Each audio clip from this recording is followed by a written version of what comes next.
Welcome to chess, ladies and gentlemen. Yeah, man, so you know I've been MIA for a little bit. I've been doing a lot of different things. Building fences. Breaking my personal records in bullet. As always, as I tell people now, for anybody who got to fix my collar here. Pop my collar some. For anybody who does want to skip right to the analysis and skip all of my intro, at the very top of the description, just click that little blue timestamp. And it'll take you right to it. For everybody else, for my people in the Philippines, Maligayong pagdating sa my chess, ladies and gentlemen. Masaya ako makita kang muli. Hello, you lit. Magandang umaga, magandang hapon. It is, well, it's in the middle of in the morning over there. But, almasal tayo when you do get up and eat some breakfast. Maraming salamat po sa nanonood, at Panunood Inga King my video. I appreciate you guys very much for stopping by. And I do have how to say welcome to chess, ladies and gentlemen, in Russian. It's something I'm going to learn. I show enough Russian players to, you know, get a little bit better in Russian. So if you are coming from Russia, I will say my normal stuff. I'll say Privyet, Dobre Otra, Как dela, Spasibo for coming by and taking a look at my stuff. But I do have how to say good morning. And feel free, if you are Russian, to correct me if I'm slightly wrong. I'm going to just read this because I just got it and it's very long. So I have Dabro, Pashalowitz, Shakmatne, Dami I Gospoda. If that is in any way correct, let me know, please. It's going to take me some time to kind of get that down so I can say it off the top of my head. But as you guys do know, we are in the World Championships. And also for anybody coming from Norway, I will say God Morgan, hello, and Tusen Tak for coming by and taking a look at my video. But for those of you that are aware, we are in the World Championships right now. You know, we do have Magnus Carlsen of Norway playing Jan Nepomniachtchi of Russia. So we are going to see if Magnus Carlsen is he going to retain his title or is he going to give it up to Jan? So yeah, if you guys are ready to go, let's take a look and see what we have for this game. All right, so we got D4, knight to F6. So this is, you know, probably going to be like the most normal way that you see D4 being played against. You know, you have a lot of so many different options. There's so much theory involved in D4. We do have C4, and then we do have E6. And, you know, we are trying to keep options open, you know, for hitting, you know, some type of BOGO Indian type situation here. So, you know, you have many different ways you can play. You have knight to C3s. You know, you have A3s if you just really, really want to prevent bishop to B4. Normally you're going to see knight to F3, and that's actually what we see in the game. So you're keeping everything flexible. We do see D5, and then we have my personal favorite, the Catalan. So we have knight coming up to F3, and you know, we have the Catalan. And so, like I said, man, this is my pet that I play as white. I got a pretty okay record with it. You know, you can manage to do some things with it. I like the flexibility. I like the bishop being over here on this long diagonal, and that's going to become very relevant in this exact video. And then you have some queen to C2s, and you know, just kind of developing your pieces normally. So we do see bishop to E3. We got bishop to G2. We got castles, and then we have castles by white. So I mean, this is following the exact lines of how I play myself. So, you know, this is a very personal opening to me. We do have pawn takes C4. And you have a couple of different ways that you can go about, you know, trying to make something of this. I mean, you have queen to A4. You have queen to C2. You have knight over to A3, which is actually a little bit questionable because you are allowing the bishop to capture here. We actually see queen to C2 in the game. And this is going to be the most heavily played move that you actually see. In my opinion, this is how I personally like to go. I like to go knight to E5. Knight to E5 just severely discourages any B5 movement. You know, it even discourages the knight to come there, but that's actually going to be the best way that black can play. You're probably going to see knight coming to C6. You're gonna give up the bishop for the knight. You know, make the pawn take back. You got knight taken back, and then you have, it doesn't really matter where the queen goes. After you take on e7 with check, the queen is going to recapture, and then you have queen to a4. And this is personally how I like to play. And I mean, it can get a little bit dicey, but I mean, you are going to be getting your pawn back. You know, black definitely has a little bit of weaknesses. I mean, they have like this damaged pawn structure, and you actually have your pawn structure intact.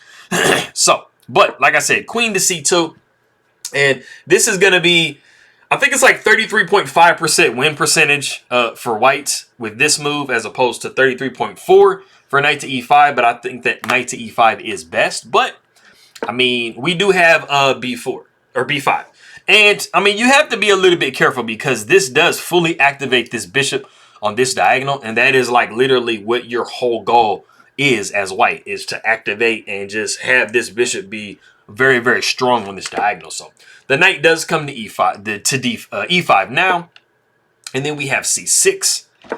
We have a4, and actually, knight to e5 is the novelty of the game. And it's kind of crazy because you're thinking like, the move just makes so much sense. I just got done mentioning before that knight to e5 was my personal favorite some moves ago, and it's just like, it just seems like the perfect move because it does, you know, just give this bishop like a really, really beautiful scope. And that's exactly what you want from that bishop. So, but like I said, we had c6. And then we do have a4. We got knight taking d5. And some of you guys might be wondering, okay, in this particular position here, like, why not take, because it seems like, okay, you got the knight on this pawn, you got the bishop on this pawn, you only are protecting it with the knight. Like, why not capture the pawn? Well, if we go into that, knight taking c6, knight taking c6, bishop taking c6, rook over to b8. I mean, that's pretty much the only move. And then after a4, a6, you see that black is actually slightly ahead of white as far as the development is concerned. I mean, they're castled. White is castled as well. You know, you got this bishop out. You really just kind of only need to get these two pieces in some type of play, and you're good to go. And you do actually have a lot of space on the queen side with these pawns. And I mean, you're doing, you know, you need a couple of moves to get these pieces developed. Especially when this bishop is hit, you can either trade it or, you know, retreat it back. So, I mean, you know, you kind of giving black a little bit, you know, for, you know, and then you're saying with pawns. I mean, so you're good to go. So anyway, coming back to what we had in the game. Like I said, we did see a4. Knight did come to d5. We see knight up to c3. We got f6 backing the knight up to f3. We do see queen to d7, and then we see the very thematic e4 move.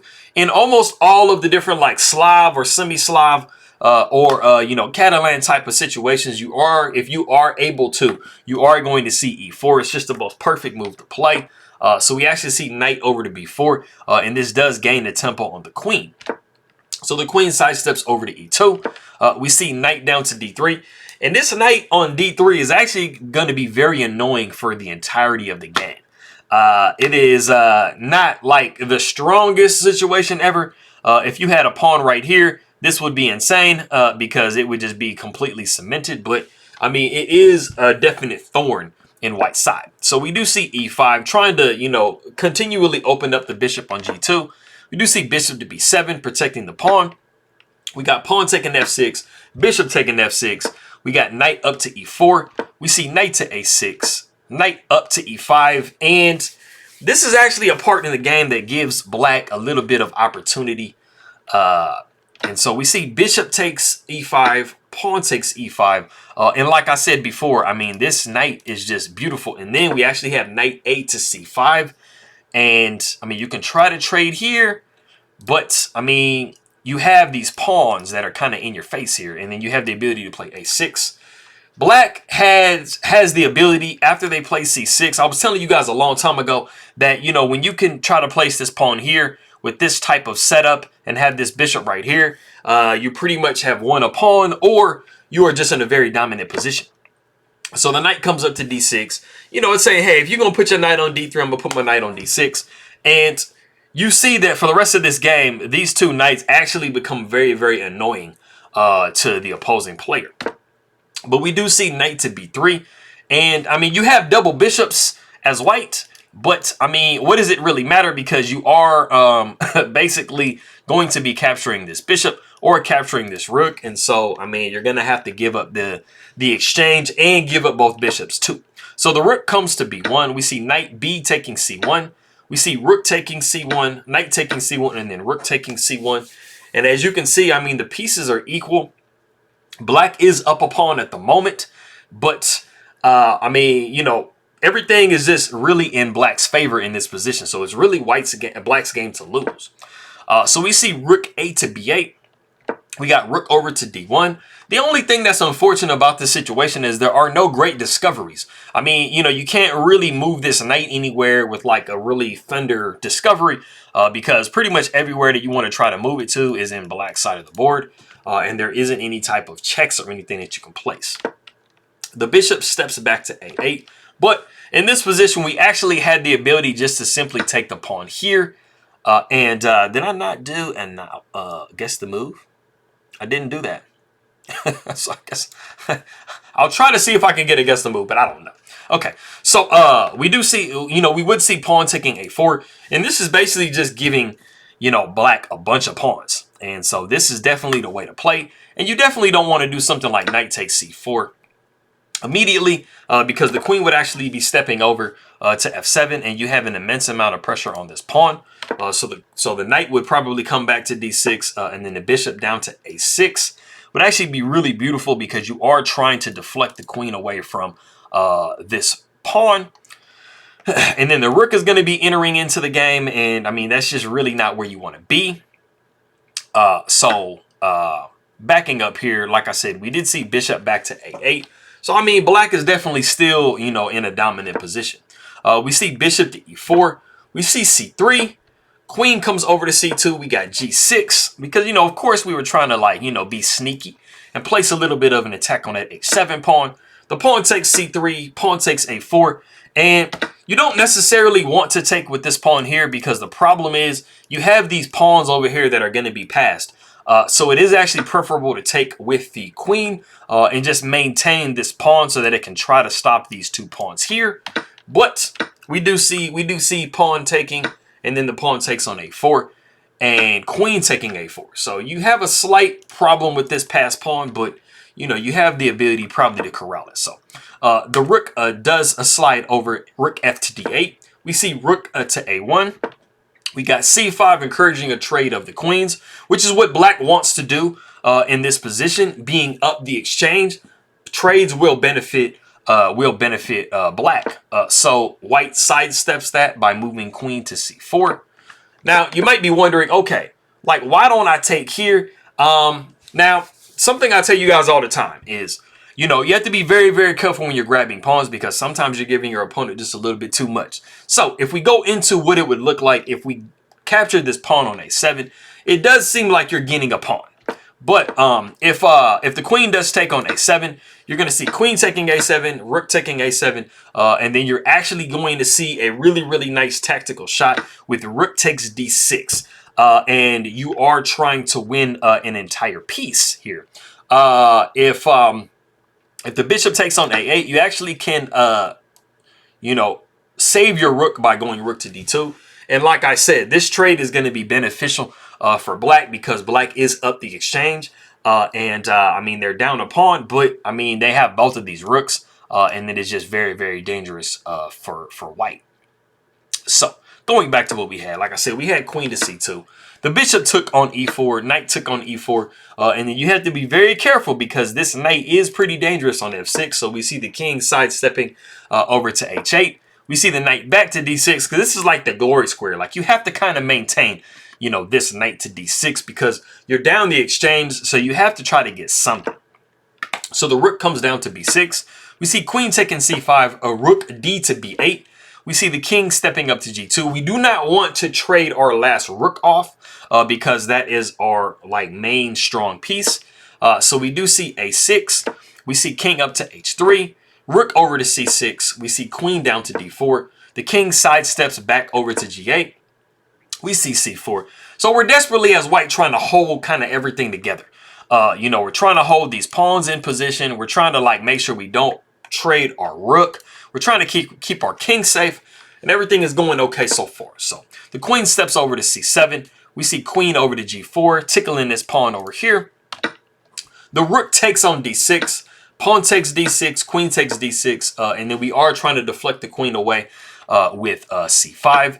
We do that, so queen takes on c5, queen takes e6 with check. The king comes down to g7, and then we do take the pawn on c6 or a6. Now, the only thing about the situation is we are getting into an endgame where we are probably going to have rooks and pawns and kings. And I mean, even being up a pawn, it is really hard to win these positions, you know, because there isn't a way to usually just kind of push those pawns on home. Especially, this is the major thing that you need to look at with this particular endgame.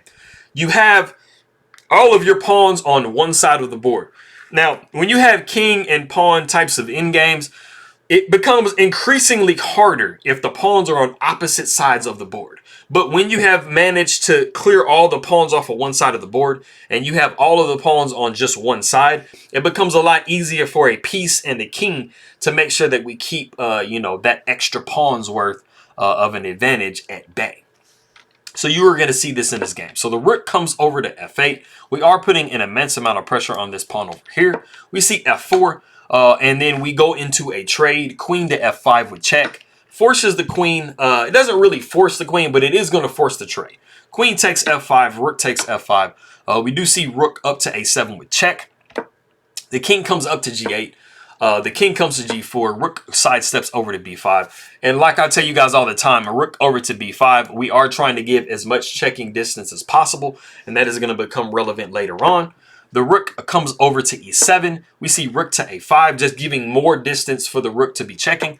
The rook comes down to e5, and this would not at all be a favorable trade, because if you did trade here, this is going to be pawn taking e5, and now the problem is you've broken up the pawn chain and have given this king two different areas to worry about. So now it has to worry about this passed pawn, but it also has to try to worry about these pawns as well. And so the king would be trying to come down to f7.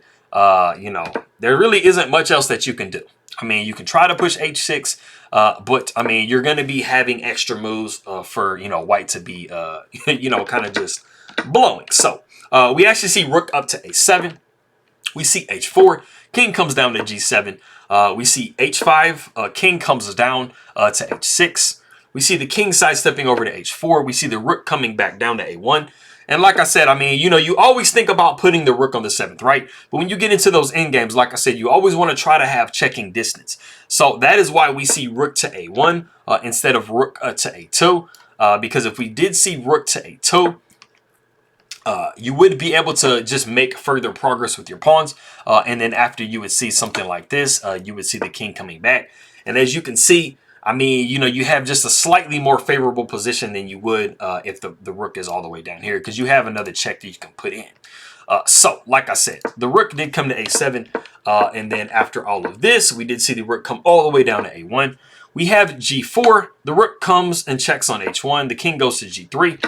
And then we actually see the pawn taking on h5. The rook, you know, checking on e6. The king comes back to g7, and then we do try to push the pawn. We are trying to see if maybe we can try to, you know, push this pawn with the help of this rook, but it's going to be very hard to do so, as Jan Nepomniachtchi is showing Magnus Carlsen. The rook does come to g1 with check, and that's where that check comes in that I was mentioning before. The king comes down to f2. The rook slides all the way back over to a1 for checking distance again. The rook comes over to h6. We see rook up to a4 attacking the pawn. The king comes up to f3. Rook goes down to a3 with check. The king comes down to f2, and then the rook comes back up to a4. And as you can see, there is not a way for this king to really make any progress in this direction. And that's why having this checking distance is so important. And so we have reached a position that the players do agree to a draw. Basically, Jan Nepomniachtchi is just going to continue to just check in back and forth. So that is game 2 from the World Championship. So I've been following it. Hopefully we see some exciting games coming up. It has been pretty drawish, you know. So that should just let you know that each player are pretty evenly matched. But I appreciate you guys very much for stopping by. And I'll see you guys next time.